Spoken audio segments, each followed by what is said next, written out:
Ladies, the female voice has some unique vocal challenges that I am going to help you overcome in this video with an exciting vocal exercise. Keep watching to learn more. Sound check. Check 1, check 2. G'day there, welcome back to Voice Essentials. My name is Dr. Dan and I'm so glad you chose to click on my video. Today we're looking at some singing exercises to help improve the female voice. Now, it's important to remember that this channel is focused on the development of the contemporary vocalist. So what we'll be covering today is directed towards those ladies who want to sing genres like rock, pop and country. One thing that contemporary genres require of the female voice is a strong lower register, or what some people refer to as the chest voice.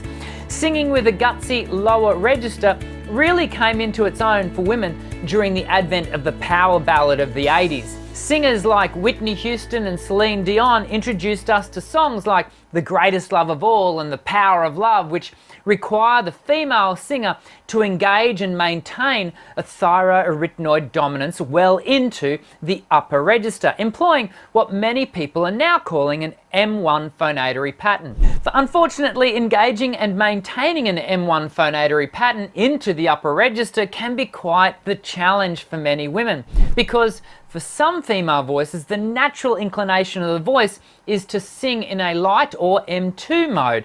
So, for example, if I was singing the chorus of The Greatest Love of All in M1, it would sound like this. The greatest love of all. But many female voices will actually sound like this. The greatest love of all. The lighter sound simply doesn't cut it if you want to evoke the passion and intensity that the song requires. So let's do an activity together that will help to strengthen the thyroarytenoid muscle, the muscle needed to sing in M1. We'll be doing exercise 6 from Dr. Dan's Voice Essentials, which you can download from my website if you don't already own a copy. Have a listen to the exercise and then we'll talk it through. Never, never, never, never know.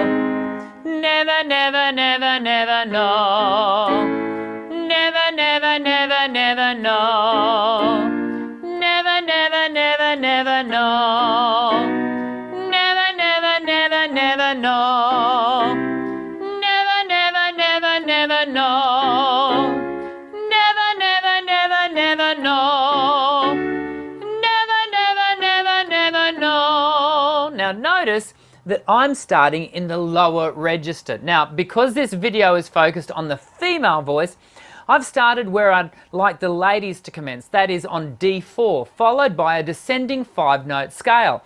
As we climb higher in the range, I want you to do your best to maintain a full-bodied sound in your voice. This chest voice, or M1 sound, represents the dominant activity of the thyroarytenoid muscle that is vital to what we are seeking to achieve here. It's also essential that you don't push the voice at the top end.